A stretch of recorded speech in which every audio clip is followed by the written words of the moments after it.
Nós vamos fazer uma questão disputada. Então, a primeira coisa que há que dizer é o que é uma questão disputada.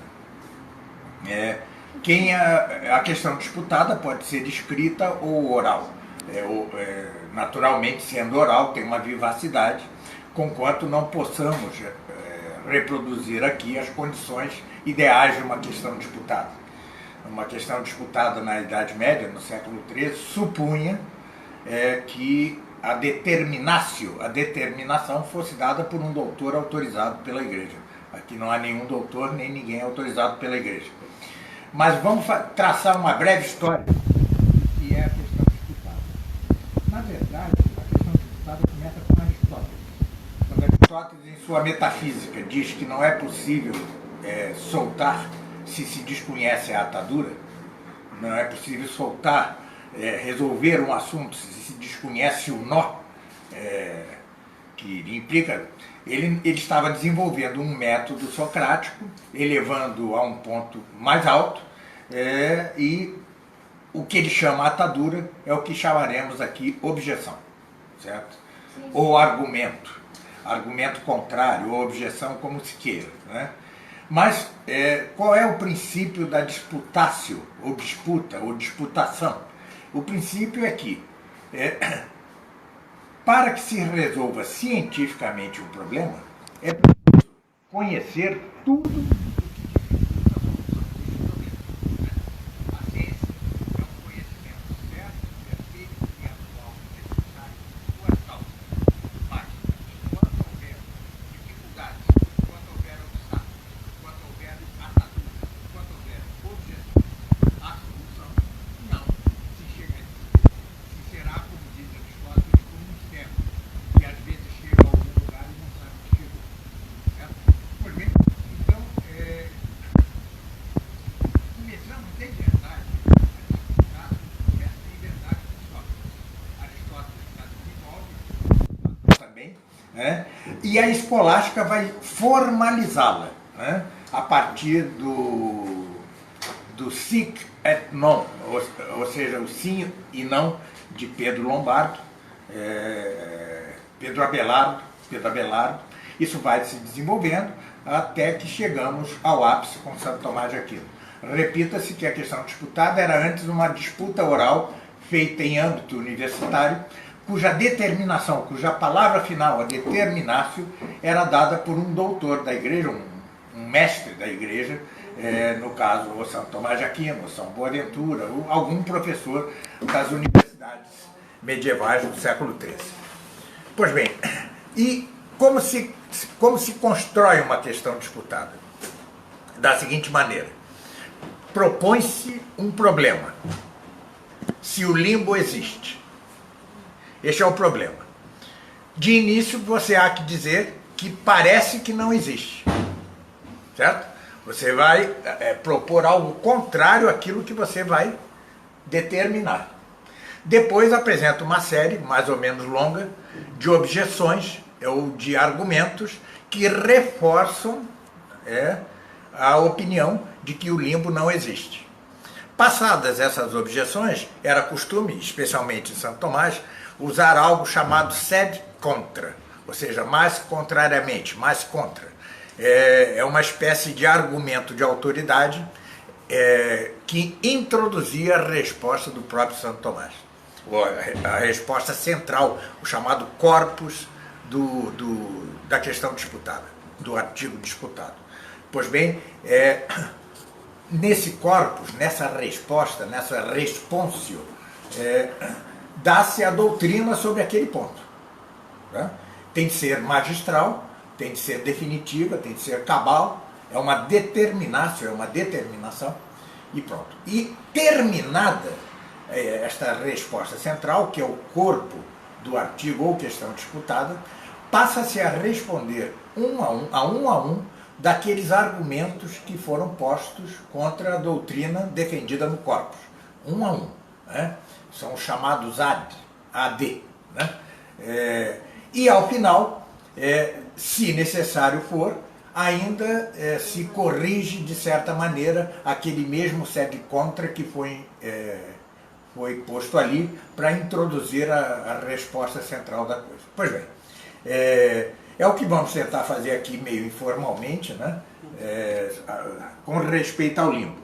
Certamente o que vamos dizer aqui é que o limbo não existe, tá? Ou que se existe não é eterno, não sei como eles vão formular, não soube de antemão, isso daqui é absolutamente espontâneo e novo, não sei como eles os vão formular. Então eu vou esperar que eles o façam, que apresentem o próprio problema, se o limbo existe, se o limbo é eterno, seja lá qual for, e apresentem-me as objeções. Eu mesmo depois farei o 7 contra, a resposta, o corpo da resposta e depois as respostas a uma das objeções.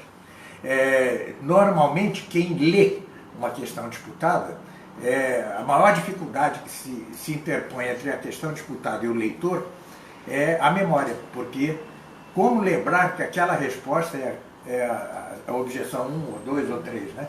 Então, quando você se adestra suficientemente na questão disputada, a memória passa a funcionar bem, né? Então vamos tentar aqui, a cada resposta às objeções, eu relembrarei as objeções, para que seja mais fácil o acompanhamento por parte da assistência. Bom, então, a nossa engenhosidade, né? Leão 13, a cabeça pensando no Leão 13, que não vou dizer quem é, para todo mundo ficar esperando aí na surpresa, que é Joana. É Joana. Joana elaborou algumas questões, Joana elaborou algumas questões, mas que eu li também, enfim, estou junto com ela nessa, a gente vai tentar, vai levantá-las para o senhor, né? Uhum. E como o senhor mesmo disse, nós faremos as 3 questões que nós formulamos inicialmente. Tá. Mas menos, primeiro né? digam assim o título. Certo, o limbo certo. não existe, o limbo não é eterno, Certo, o que vocês certo, quiserem. tudo bem. Né? E, enfim, vou fazê-las as 3 em seguida. E aí é sua memória, né, que vai... Certo? Então é o seguinte... Assim, uma coisa... normalmente as objeções não são longas.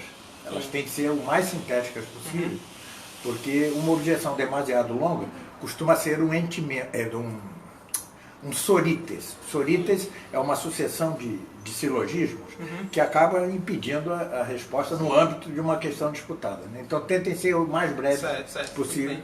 O texto que tem aqui só para fundamentar, né, a objeção, mas breve, né? Eu considero breve. Então é o seguinte: se o magistério da igreja define que as crianças mortas sem batismo irão para o limbo das crianças, e parece que não. Primeira, apesar de na bula Actuorum Fidei, o Papa Pio VI negar que o limbo seja uma heresia pelagiana, ele não estabelece que o limbo é a resposta final do magistério sobre o tema. Afirmar que uma coisa não contradiz a doutrina é diferente de afirmar que essa mesma coisa é a definição do magistério. Ora, o Papa afirmou que o limbo não contradiz a doutrina católica, mas não afirmou que o limbo é a resposta definitiva do magistério. Essa é a primeira. A segunda: assim como foi permitido o ensino da doutrina do limbo, foi permitido também, por diversos papas, o ensino da doutrina de Santo Agostinho e São Roberto Bellarmino, segundo a qual, segundo nos consta, as crianças que morrem sem batismo têm como destino o inferno.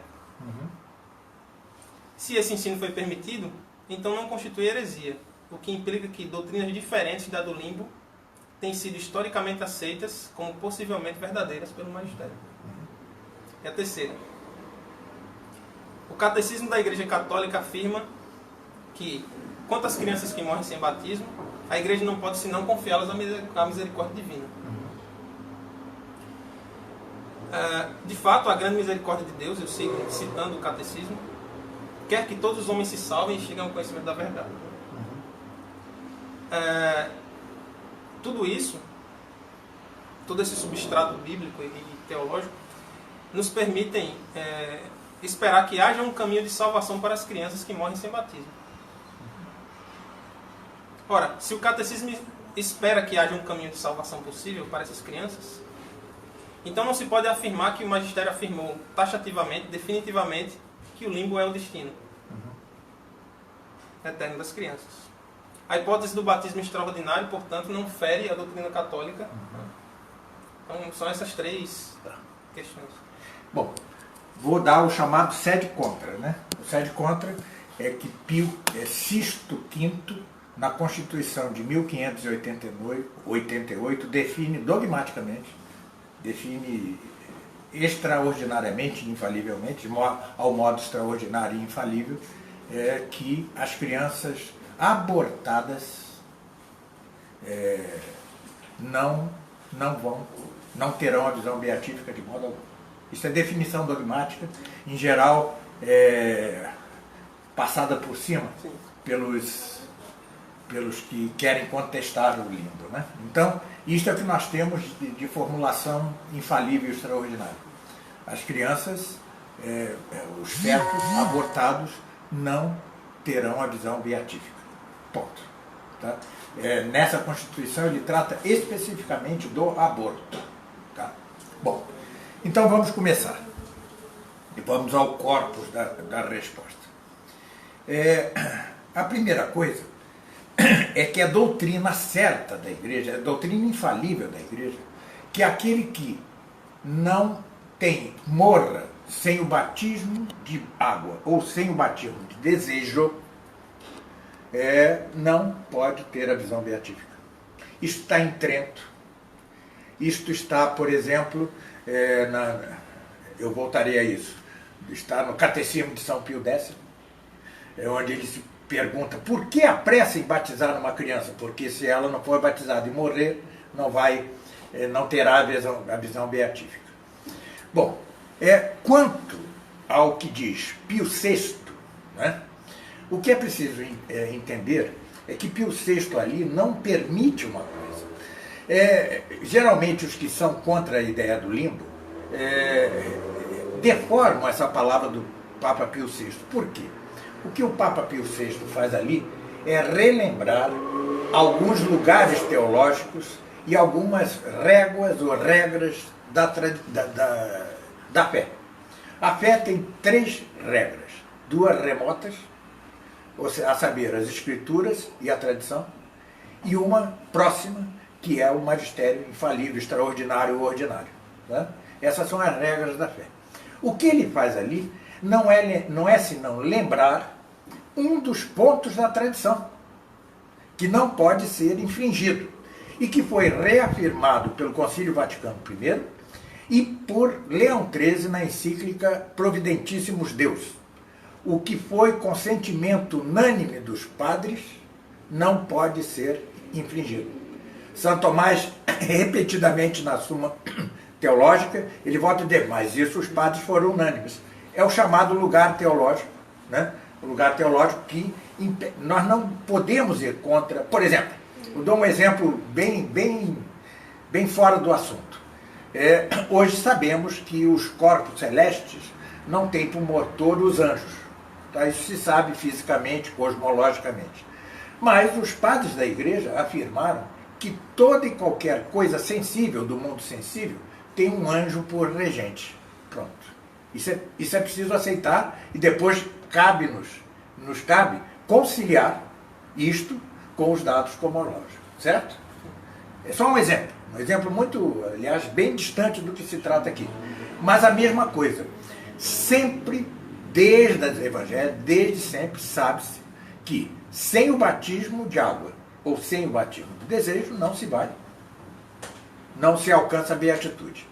E, se não a totalidade dos padres, mas a quase totalidade dos padres afirmou o limbo.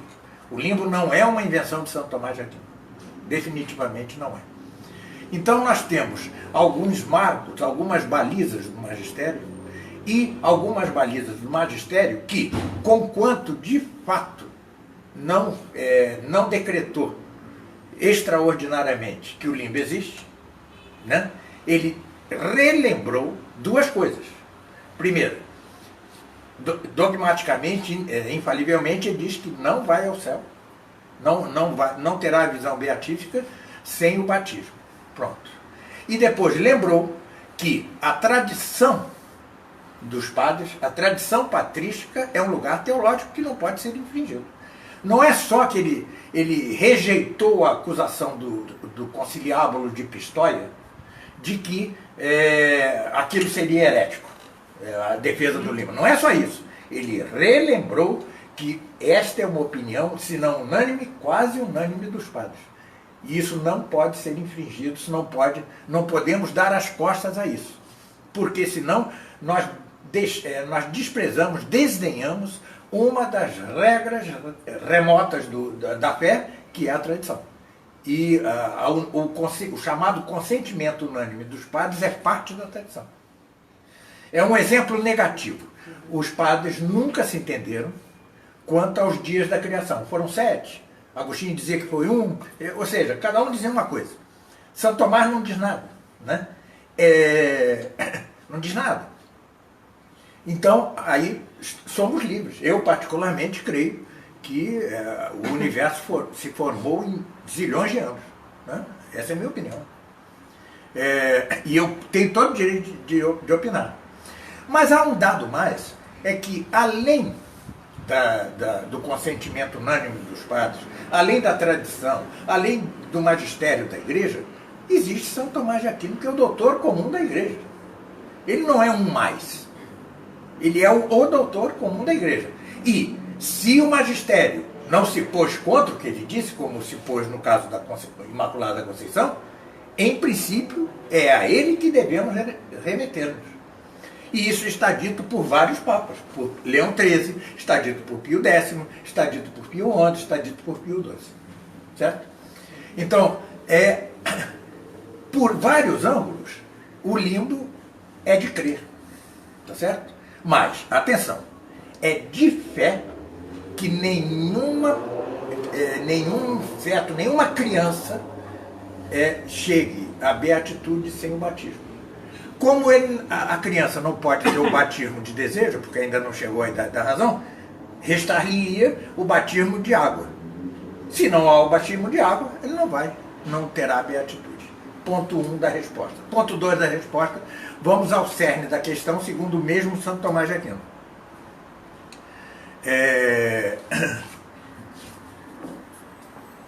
Santo Tomás de Aquino mostra que, suposto tudo isso, que uma criança não batizada até os 7 anos não entra na visão beatífica, suposto isso, é que ele explica o limbo, ele não inventa o limbo, ele explica o limbo. E o explica de modo maravilhoso, mostrando algumas coisas. Primeiro, o limbo é o inferno, com o que eu já respondo a uma objeção aqui. O limbo é o inferno, só que é o andar superior do inferno. Tá certo? O inferno tinha 2 limbos. O limbo dos patriarcas, que se esvaziou e terminou quando Cristo desceu aos infernos. Tá? Hoje disse muito, desceu à mansão dos mortos. Desceu aos infernos. Desceu aos infernos. Inferno é o ínfero, é a parte de baixo. Tá certo? Então se esvaziou. Restou o limbo dos párvulos. Párvulos são crianças. Tá certo? Restou o limbo dos párvulos. E é no limbo que a misericórdia de Deus, como mostra Santo Tomás, exerce-se em ponto maior. Como mostra Santo Tomás, a misericórdia de Deus está presente até no quinto dos infernos. Por quê? Os condenados ao inferno mereceriam uma pena muito maior que a que padece se não fosse a misericórdia de Deus. No caso das crianças, que não têm pecado próprio, têm apenas a mancha do pecado original, né? Elas terão no limbo a felicidade natural perfeita. Terão incorruptibilidade corpórea, tá certo? Conquanto não tenham o corpo glorioso, luminoso, etc. Né? Serão um pouco parecidos com Adão e Eva. Tá? É um lugar de felicidade natural, o andar superior do inferno é um lugar de felicidade natural, e conquanto os que estejam num limbo não tenham a visão beatífica, não deixam de ter relação com Deus pela ciência natural.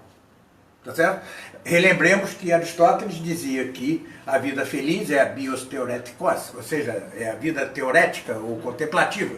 É aquela em que contemplamos a Deus. E esta é a felicidade deles. Né? Além da impassibilidade, eles não vão sofrer. Além da imortalidade, eles não vão morrer. Além de quando houver a ressurreição, eles terão, são criancinhas, são fetos, eles terão a idade de 33 anos, cerca de 33 anos, perpetuamente, né?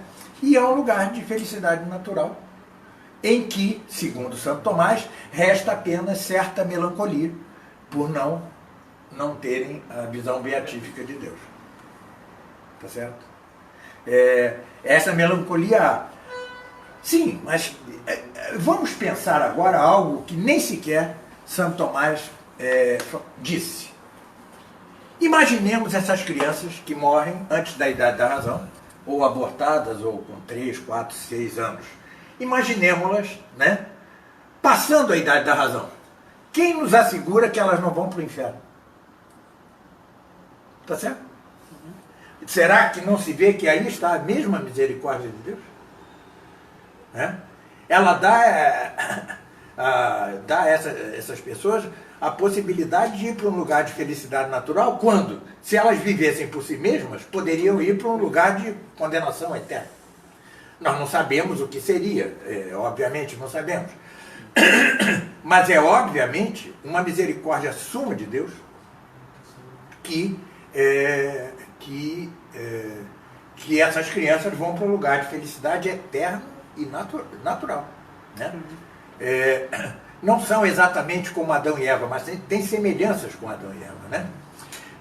Não terão, como alguns dizem, a visita dos bem-aventurados, não é nada disso. Os mundos serão estanques.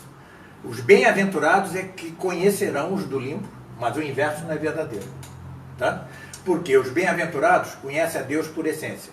E quem conhece a Deus por essência conhece a causa de tudo. Logo conhecerá também os efeitos dessa causa de tudo. E o limbo é um efeito dessa causa.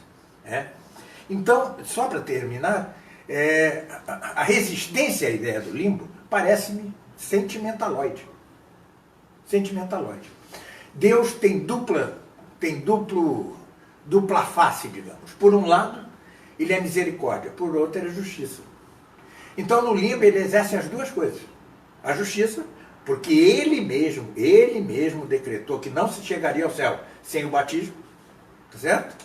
E, por outro lado, exerce ainda sobre a justiça, acima da justiça, uma misericórdia suma, entendeu?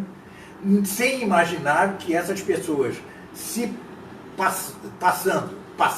passassem da idade da razão, elas poderiam condenar-se ao inferno. Ele não mede.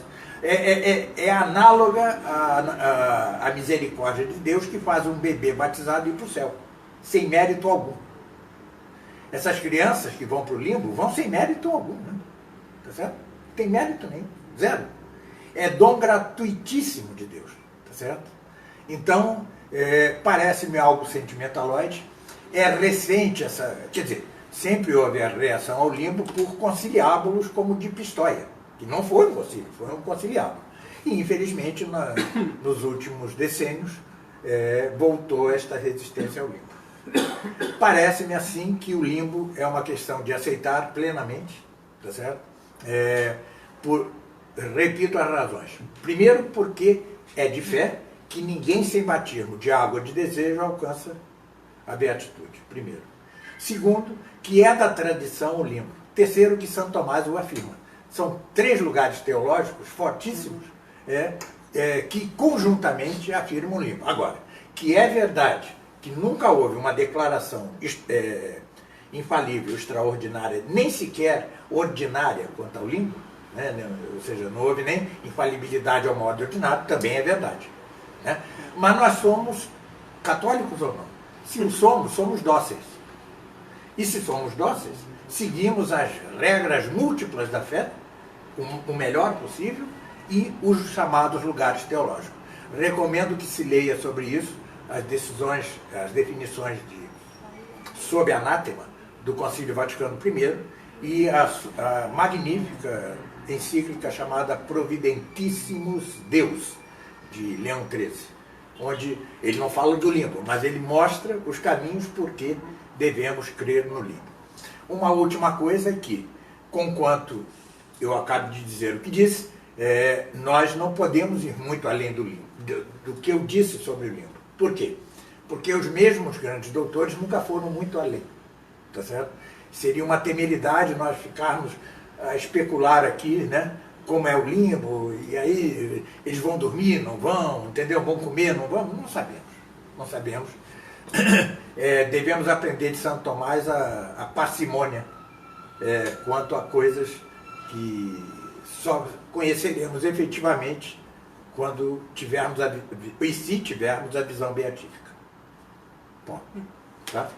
Então, pode insistir nas objeções. Né? Sim, sim. Bom, por mim, pelo menos eu que estou aqui representando, né, o pessoal por mim, tá respondido, né? Uhum. Porque de fato tem coisas que nem são necessárias serem definidas. Por exemplo, tem coisas auto-evidentes como a ressurreição do nosso ciclo, né? Sim. Não precisa definir. Não precisa. Né? É o que já está. Claro que não é do mesmo nível. Não é o mesmo nível. Não é do mesmo claro nível. que o limbo enfim, não está tão evidente quanto a ressurreição do nosso Jesus Cristo, né? Mas se nós hoje começamos a negar o limbo, amanhã negamos o purgatório. Entendeu? Porque nós vamos num crescendo não é tão evidente quanto a ressurreição de Cristo, entendeu? Sim.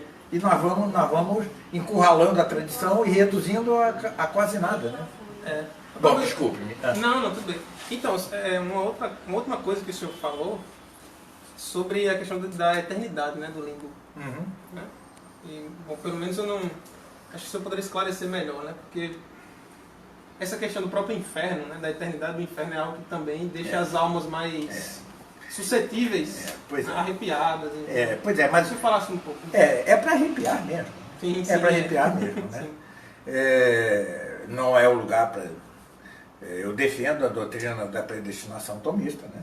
Segundo a qual, se nos salvamos, é Deus que nos salva gratuitamente. Mas se nos condenamos, a culpa é toda nossa. Nós não conseguimos conhecer o miolo da coisa. Bom, o miolo, por quê? Deus é um ente absolutamente simples. E ele são seus próprios atos. Ora, então ele é tanto misericórdia quanto justiça. Mas se ele é absolutamente simples, as duas coisas são uma coisa nele só.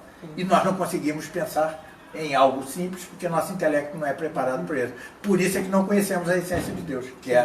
Então, só na vida eterna é que nós juntaremos a justiça com a misericórdia numa só coisa, o que nos é impossível agora. Certo? Agora só Deus se conhece infinitamente a si mesmo, né? Naturalmente. Só ele.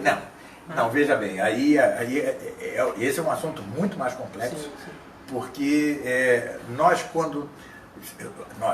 aquele que tem a alma, mesmo a alma, antes mesmo da ressurreição dos corpos, aquele que foi glorificado, ele passou por um milagre chamado de deiformação da mente. Sim. Os anjos também, né? Os glorificados. A deiformação, Deus faz com que sejamos deuses. Por quê?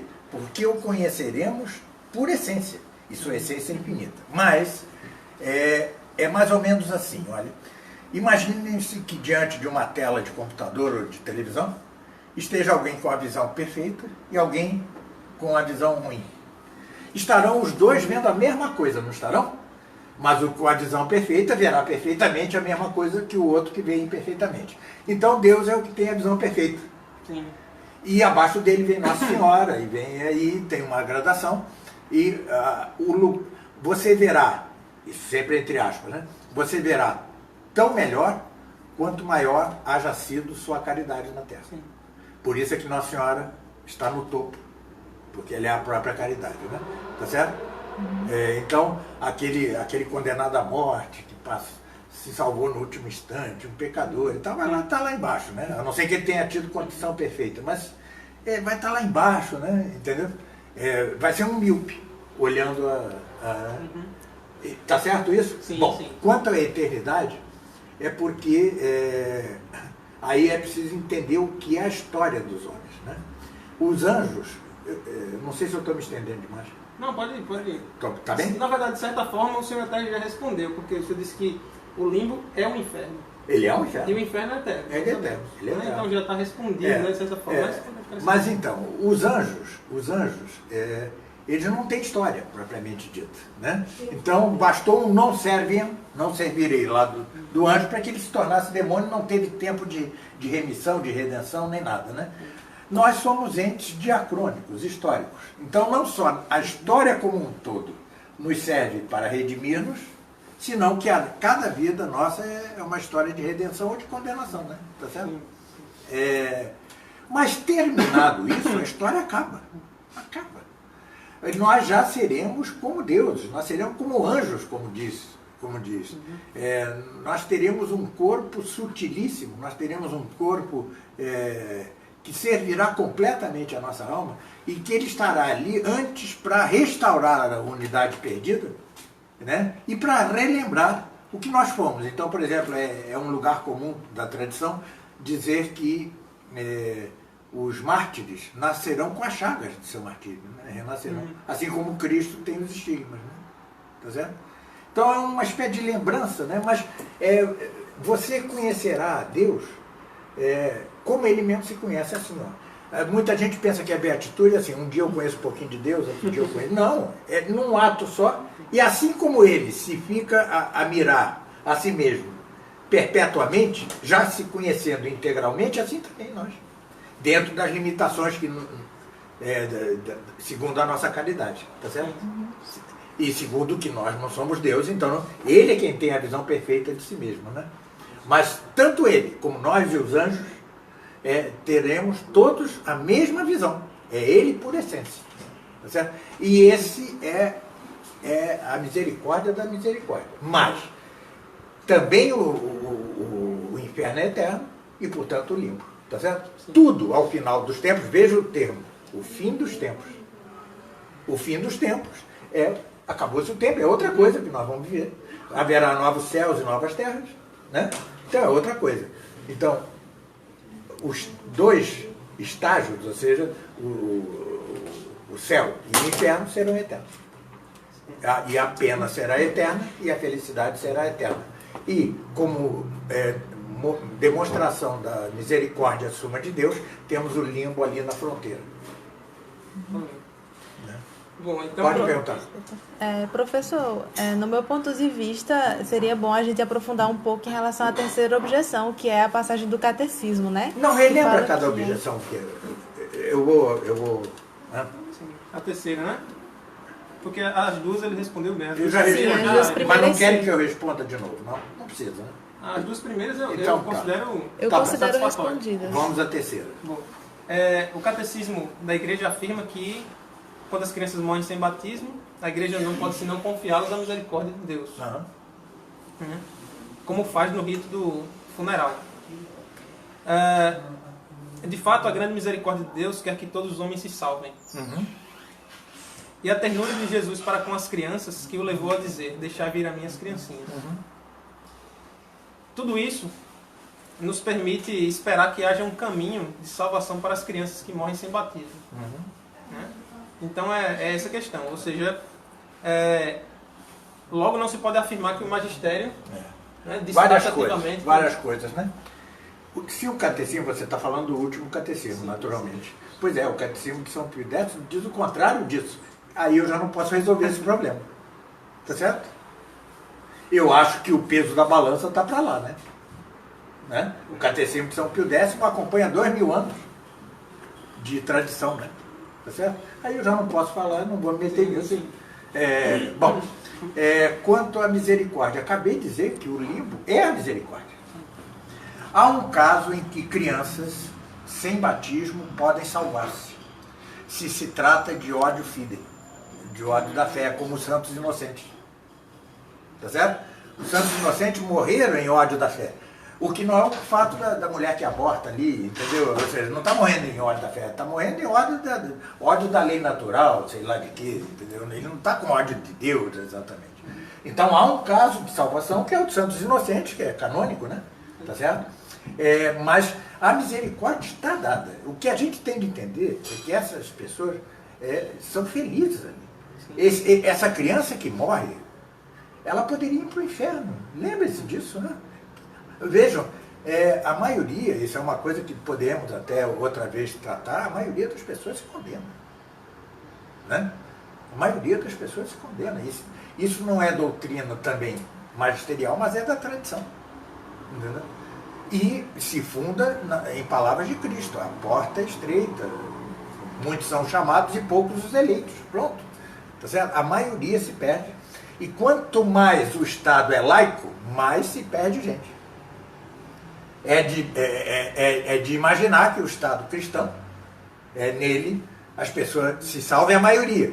E que no Estado laico se perca a maioria. Isso é de esperar, porque a gente sabe que se há uma lei que aprova o divórcio, todo mundo vai se divorciar. Se há uma lei que aprova o aborto, todo mundo vai abortar. É uma pedra. Porque nós somos entes sociais, somos criaturas sociais, né? E os que são capazes de resistir a um Estado laico, eles são meia dúzia de heróis. Tá certo? São eleitos de Deus também para ser mártires ou para qualquer coisa assim. Então, lembremos isso sempre. A misericórdia no limbo é extrema. Entendeu? Claro, a maior das misericórdias é a própria salvação, que nenhum de nós tem mérito para salvar-se. Lembremos-nos que se nos salvamos é por eleição de Deus e pelo mérito da paixão e morte de Cristo. Certo? Então não é nosso. Agora, não questionemos Deus, entendeu? Deus fez assim, né? Ou seja, há uma espécie de rebeldia quanto a isso, né? Um desassossego quanto aos decretos divinos, né? O inferno existe, né? O inferno existe e com o inferno ele exerce a sua justiça, tá certo? Ele exerce a sua justiça. E para terminar, lembremos-nos que se hoje se condenam humanos, é por culpa dos humanos. Tá certo? Ele deu a Adão e Eva e sua posteridade a chance de não se condenarem. Né? E eles cometeram o pecado original e com isso condenaram a própria posteridade. O que também serve para ir contra essa ideia sentimentaloide de que os pais não são culpados pelos filhos, vocês são responsáveis a maldições nesse sentido, maldições familiares e tal, porque nós herdamos os pecados dos pais de alguma maneira e herdamos o pecado central dos primeiros. Então, Deus não nos fez marionetes. A narrativa genésica do Gênesis é exemplar. Vocês estarão no estado de justiça original enquanto me obedecerem só nisso. E foi nisso que eles não obedeceram. Tá certo? Então, vão pagar. Né? E isso vai contra toda... Essa reação ao limbo e tal vem muito na esteira de certo entendimento da fé como sentimento. Sim. E não como razão. Algo que, claro, não é algo que nós consigamos alcançar por nós mesmos. Mas a fé nos é vertida no vaso da razão. Não no vaso do sentimento, não é no coração. Tá certo? É no vaso da razão. Então, racionalmente eu acabei de dizer tudo. Aí você deixa o sentimento interpor-se, aí pronto. Né? Então, só para encerrar é o seguinte: o limbo é da tradição da igreja. E a tradição é uma das duas réguas ou regras remotas da fé junto com as escrituras. Pronto. Tá certo? Alguém poderia objetar ainda, mas amanhã pode ser que o magistério infalivelmente decrete que o limbo não existe. Então esperemos, porque até lá, entendeu? Até lá não é assunto nosso.